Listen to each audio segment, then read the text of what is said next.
কেমন আছো? আমি অনেক ভালো আছি। আর এখন বাজে সকাল 8টা। তো আমরা বাড়ি থেকে বেরিয়েছি মোটামুটি ওই 7টার দিকে। 1 ঘন্টা অলরেডি হয়ে গেছে। তো আমার চোখই খুলছিল না ঘুমের মধ্যে। আর 8টা বাজতেই পুরো চারদিকে এত বেশি রোদ উঠে গেছে যে এখন চোখেও দেখতে পাচ্ছি না। তো আজকে বেরিয়েছি হচ্ছে একটা জরুরি কাজে, যেটা হচ্ছে আমার একটা মেডিকেল রিপোর্ট দরকার। সেইটাই করতে যাচ্ছি আমরা অন্য একটা শহরে। আমাদের কাছে আরও কয়েকটা অপশান ছিল আশেপাশের শহরে, বাট এটাতেই আমি তাড়াতাড়ি আর কি অ্যাপয়েন্টমেন্টটা পেয়েছি। অ্যাপয়েন্টমেন্ট ছাড়া তো আর এখানে ডাক্তার ইল্লে কোনো কিছুই দেখানো সম্ভব না। তো তার জন্য অ্যাপয়েন্টমেন্ট পেয়েছি আমরা 9টার। তো যেতে হবে তাড়াতাড়ি, সকাল থেকে আর কি রেডি হয়ে কোনো রকম আর কি ঘর থেকে বেরিয়েছি। দেখলে মনে হবে না, কারণ গাড়িতে আমি পুরো রেডি হয়ে গেছি। সকালবেলা যদি আমাকে দেখতে যে কেউ ভয় পেয়ে যেতে। তো তোমাদের কাছে মনে হতেই পারে যে হঠাৎ করে কেন আমাকে মেডিকেল একটা রিপোর্ট দরকার। তো মেডিকেল রিপোর্টটা আমার দরকার কারণ আমি যেহেতু এখনও এখানের পিআর পাইনি, আমি এখানে এখনও স্পাউস ভিসাতে, মানে আমার হাজব্যান্ড যেহেতু এখানকার সিটিজেন, তো ওর থ্রু থেকে ভিসা নিয়ে আমি এখন এখানে থাকছি। তার জন্য আমি যদি এখানে পার্মানেন্টলি থাকতে চাই, তার জন্য আমাকে পিআর নিতে হবে। পিআর মানে হচ্ছে পার্মানেন্ট রেসিডেন্ট হতে হবে। তো আমি যেহেতু এখনও ভিসাতে আছি, এইবার ভিসাটা যখন আমার শেষ হয়ে যাবে তখন আমাকে আবার ভিসা রিনিউ করতে হবে যদি আমি এখানে থাকতে চাই বা এখানে আসতে চাই। যদি আমার কাছে পিআর কার্ড থাকে, পিআর মানে একটা কার্ড দেবে, আমাদের দেশে যেমন আধার কার্ড ওই টাইপের একটা কার্ড দেবে, সেই কার্ডটা যদি আমার কাছে থাকে তাহলে আমাকে আর ভিসা রিনিউ করতে হবে না। আমি চাইলে ইচ্ছে খুশি মতো এই দেশে আসা যাওয়া করতে পারবো, ইভেন যতদিন ইচ্ছা ততদিন থাকতে পারবো। তো সেটার অনেক প্রসেস থাকে, সেটা জমা দিয়েছিলাম আমি প্রায় 1 বছর আগে ফর্মটা। তো এতদিন ডিলে করেছে, এটার কোনো মানে ঠিক ঠিকানা নেই। কেউ অনেক তাড়াতাড়ি পেয়েছে, কারো অনেক টাইম লাগে। আমার প্রায় 1 বছর হয়ে গেছে আমি এটা অ্যাপ্লাই করেছি। তার মধ্যে থেকে ফর্ম ফিল আপ করতে হয়েছে, প্লাস তাদের ফিস দিতে হয়েছে। তারপর ফিসগুলো দেওয়ার পর আমাকে বায়োমেট্রিকের রিপোর্ট দিতে হয়েছে। বায়োমেট্রিক হচ্ছে হাতের ছাপ, ছবি, চোখের এইসবের আর কি ডিটেলস ওনাদের সাথে শেয়ার করতে হয়েছে। তারপর আমাকে এখন মেডিকেল ক্লিয়ার করতে হবে। এবার আমি মেডিকেল ক্লিয়ার করতে পারবো যে কোনো জায়গা থেকে নয়, এটার জন্য আমাকে অ্যাপয়েন্টমেন্ট নিতে হয়েছে একজন ডাক্তারের, যে এই পিআরের জন্য তোমার মেডিকেল করিয়ে থাকেন। সব ডাক্তার আবার করান না। তো তার মধ্যে থেকে একজনের আমরা অ্যাপয়েন্টমেন্ট নিয়েছি। আর এই অ্যাপয়েন্টমেন্টগুলো খুব ইজিলি পাওয়াও যায় না, অনেক দিনের একটা টাইম নিতে হয়। তো তার জন্য আমরা এত তাড়াতাড়ি একটা অ্যাপয়েন্টমেন্ট পেয়ে গেছি বাই লাক। তার জন্যই আজ এই মেডিকেল করতে বেরোনো। আর আমি অলরেডি এখানে পৌঁছেই গেছি, একটা ক্লিনিকে আমাকে আজ যেতে হবে। তো আমার যেহেতু ব্লাড টেস্টও রয়েছে, তো আমি সকাল থেকে কিছু খেয়ে আসিনি। তো আমি সেভ অন ফুডস বলে যেই দোকানটা আছে সেই দোকানটায় যাচ্ছি। প্রথমেই আমি একটুখানি ফল তুলবো, কারণ আজকে আমরা তাড়াহুড়ো করে কোনো বাড়ি থেকে খাবার নিয়ে বেরোতে পারিনি। রক্ত দেওয়ার পর আমার মাথা ঘুরে যাওয়ার চান্স অনেক বেশি, তাই ভাবলাম এখান থেকে একটা আপেল কিনে নিই। একটা আপেল কিনতে লজ্জা লাগছিল, বাট ঠিক আছে, যেটা জরুরি সেটা করতেই হবে। আর ওদের খাবারের সেকশনটাতে কফি মেশিন ছিল, আর আমার বর কফি ছাড়া একদমই অচল, তাই ওর জন্য একটা কফি নিয়ে নেওয়া হয়েছে। ব্রেকফাস্ট এই হচ্ছে আমার আপেল আর ওর কফি। না না, নিজের মধ্যে তেল ঢেলে না, তাহলে সারাদিন চলতে পারবা। আর আগে গিয়ে আমরা একটু লাইন লাগিয়ে আসি, যদি লাইন লাগাতে হয়। তো আমরা তো জানি না, আইডিয়া নেই, তাই আগে আগেই ঢুকে একবার দেখে আসি, যেহেতু আমরা সময়ের আগে চলে এসেছি। তো এই বিল্ডিংয়ের মধ্যে যেতে হবে আমাদের 204-এ। কোন ডাক্তার আমার? এটা জনাথন, এনার কাছে যেতে হবে। চলো ভেতরে যাই, তো দরজাই খুলতে পারবো না আমি। তো এটা হচ্ছে মেডিকেল অফিসটা, এর মধ্যে 3জন ডক্টরের ক্লিনিক। তো 3জন ডক্টরের একসাথে আর কি এর মধ্যে আর কি দেখেন। তো আমি এসেছি যেই সাইটটাতে, এটা হচ্ছে ডক্টর জনাথনের রিসেপশন। যেহেতু আমি টাইমের আগেই চলে এসেছি, তাই উনি আমাকে একটু তাড়াতাড়ি চেক আপ করার জন্য রাজি হয়ে গেছেন। তো আমাকে প্রথমেই উনি একটা রুমে নিয়ে এসেছেন, হাইট আর ওয়েটটা মেপেছিলেন, তারপর এখানে বসিয়ে রেখেছিলেন কিছু আরও টেস্ট করবেন তার জন্য। এই হচ্ছে ওনার চেক আপের একটা রুম ছিল। তো ডক্টর আসার আগে হচ্ছে নার্স বা রিসেপশনিস্ট যে ছিলেন, উনি হচ্ছে আমার হাইট ওয়েট এসব চেক করছিলেন। আর এখানে কি সব যন্ত্রপাতি ছিল, সবগুলোর মধ্যে থেকে আমি একটাই চিনি যেটা দিয়ে ব্লাড প্রেশার মাপে, আর এটা একটা কি লাইটের মতো, টর্চের মতো কি করে এটা দিয়ে আমি বলতে পারবো না। তারপরে উনি নার্স না রিসেপশনিস্ট আমি খুব একটা ভালো বলতে পারবো না, উনি এসে আমার পাসপোর্ট দেখে দেখে সব ফর্ম ফিল আপ করছিলেন। আর উনি আমাকে একটা ফর্ম দিয়েছিলেন যেটা টিক করার জন্য, আর তার মধ্যে আমার হাতের মধ্যে এটা লাগিয়ে দিয়েছে আমার ব্লাড প্রেশার চেক করার জন্যে, হার্ট রেট এগুলো দেখার জন্যে।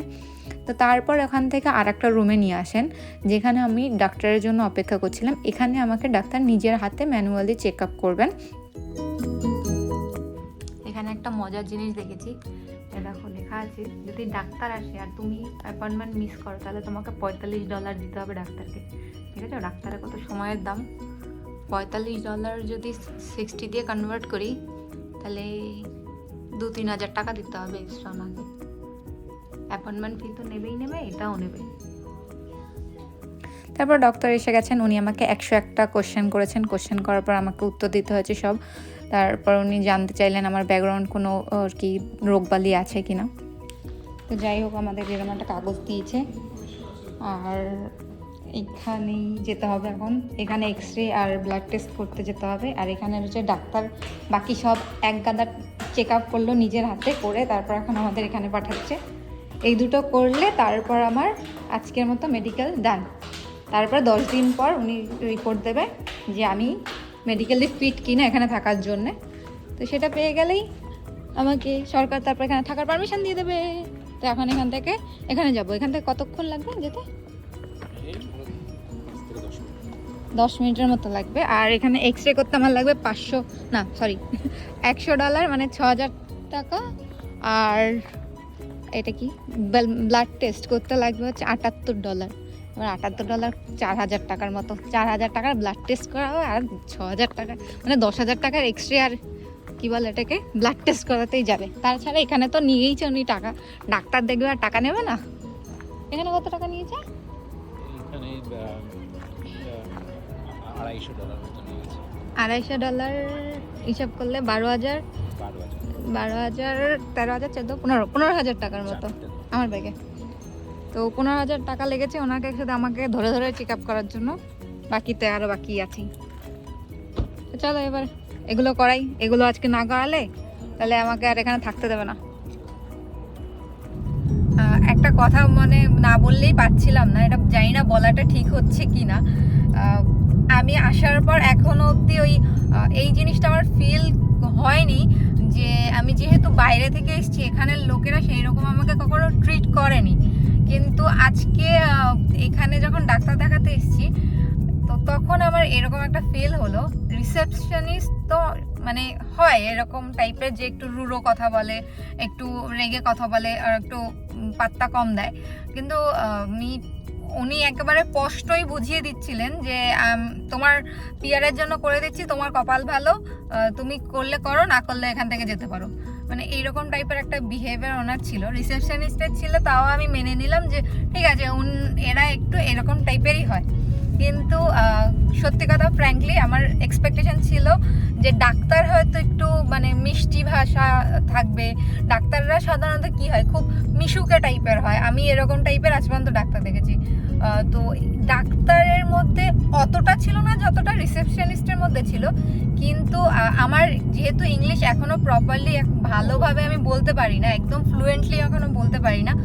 আর এদের ইংলিশগুলো যেহেতু আমাদের ইংলিশ থেকে একটু আলাদা, ওদের যেহেতু অ্যাকসেন্ট দিয়ে কথা বলে, তো আমি অতটা ভালো কমপ্লিটলি এখনও বুঝি না সত্যি কথা।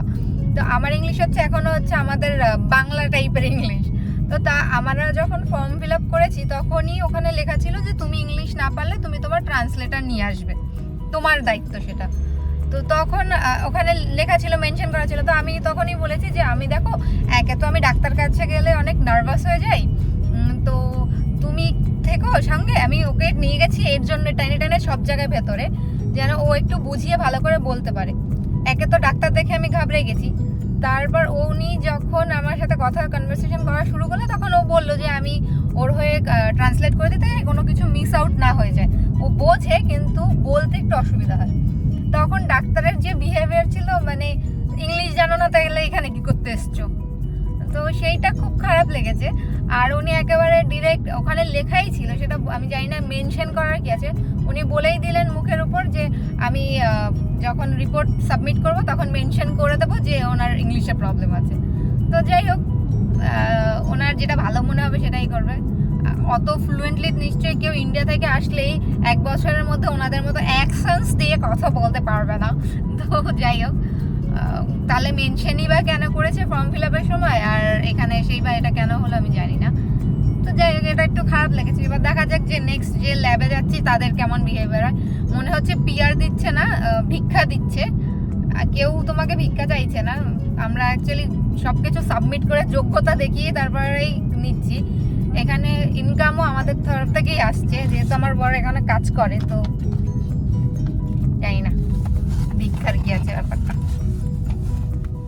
তো আমরা অলরেডি ড্রাইভ করে 15 মিনিটের মতো লেগেছে। এইখানে রয়েছে হচ্ছে তোমার ল্যাবটা, যেখানে আমার এক্সরেটা করতে হবে, আবার ব্লাড টেস্টের জন্য অন্য একটা জায়গায় যেতে হবে। তো এই ল্যাবটা ছিল একটা মল টাইপের বিল্ডিংয়ের মধ্যে। তো এই হচ্ছে ওনাদের রিসেপশন। আর এখানে প্রথমে এসে আমাকে যে ডক্টর পেপারটা দিয়েছে সেটা সাবমিট করতে হয়েছে। তো এক্সরের জন্য আমাকে অপেক্ষা করতে হবে। তো যেখানে এক্সরে হবে সেখানে তো নিশ্চয়ই ক্যামেরা নিয়ে যেতে দেবে না, কারণ ওখানে তো লোহা ফোহা কিছু এগুলো রেডিয়েশন টাইপের জিনিস ওখানে অ্যালাউ করবে না। তো এখানে যারা ছিল, যারা হচ্ছে আমার এক্সরে করেছে যিনি, উনিও মনে হয় ডক্টরই। আর যে রিসেপশনিস্টটা ছিল ওনাদের ব্যবহার খুবই ভালো ছিল, যেরকম এক্সপেক্টেড সেরকমই ছিল, ওনাদের মতো অড ছিল না। তো যাই হোক, এটা ভালো লাগলো যে সবাই একরকম না। ঠিকই যে হাতের 5টা আঙুল তো আর সমান হয় না। তো আমাদের দেশেও খারাপ লোক আছে, ভালো লোকও আছে। এখানেও সেরকম লোক আছে যারা জাজ করে, মানে বলে না ওই যে উপর থেকেই জাজ করে একেবারে ডিসাইড করে নেয়। তো কি আর করা যাবে। নেতাজি সুভাষ যেরকমভাবে বলেছিল না, তুমি আমাকে রক্ত দাও আমি তোমাকে স্বাধীনতা দেবো, সেরকম আমিও কানাডায় থাকার জন্য, স্বাধীনতা পাওয়ার জন্য এখানে রক্ত দেবো। এখন রক্ত পরীক্ষা করার টাইম।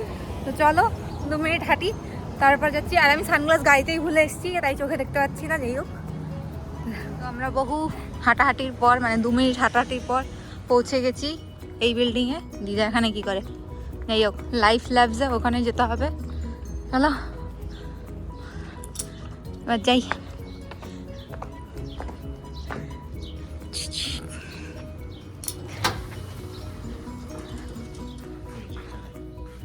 তো রিসেপশনে সব কাগজ দেওয়ার পর উনি বললো 5 নম্বর রুমে গিয়ে অপেক্ষা করুন, ওখানে আমাদের নার্স যাবে, উনি আপনার ব্লাড স্যাম্পল কালেক্ট করবে। তো আমি ওনাদের যেরকম রুমটা দেখলাম, এসে তো এত সুচ আর এত সিরিঞ্জ দেখে আমার গা ছমছম করতে শুরু করে দিয়েছে। আমি রক্ত পরীক্ষা করতে প্রচণ্ড ভয় পাই, মানে আমি সুচে অ্যাকচুয়ালি প্রচণ্ড ভয় পাই।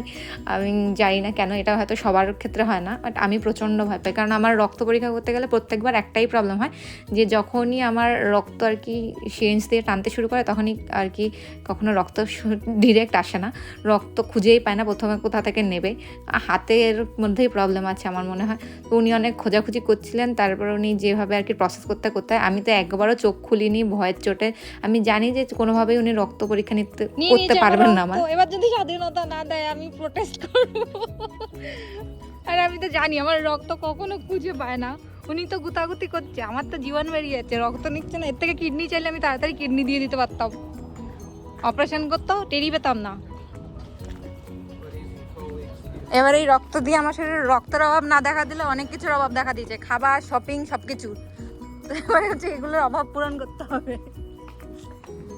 তো চলো এখন গাড়ি অবধি যাই হেঁটে হেঁটে, মাথা ঘুরা না পড়ে যায়, তার জন্য ধরে ধরে যাওয়া ভালো। অনেকখানি রক্ত নিয়েছে, আমি এক্সপেক্ট করিনি এতখানি রক্ত দিয়ে কি করে, আমার রক্ত নিশ্চয়ই বেচবে ওরা। অনেক কিছু টেস্ট দিলেও একটু একটু এক ফোঁটা রক্ত দিয়ে হচ্ছে ওরা টেস্ট করবে। 3 বোতল রক্ত নিয়েছে, নিশ্চয়ই ওরা বেচবে আমার রক্ত। তো চলো গাড়ি অবধি হাঁটি, আবার হেঁটে হেঁটে এখন এতখানি যেতে হবে। তো এই ছিল আজকের মতো আমার মেডিকেলের যত কাজবাজ সব শেষ হয়ে গেছে। এরপরে সারাদিন আমি অনেক ওখানে ঘুরেছি ফিরেছি, খেয়েছি দিয়েছি, সেটা আমি অন্য একটা ভিডিওতে আপলোড করব। তো নইলে অনেক বড় একটা ভিডিও হয়ে যাবে। তো যাই হোক, এবার আশা করি আমাকে এখানে থাকার পারমিশন দেওয়া হবে। তো এই ছিল আজকের মতো ভিডিও, দেখা হবে কাল একটা নতুন ভিডিওতে। ততক্ষণের জন্য সবাইকে টাটা।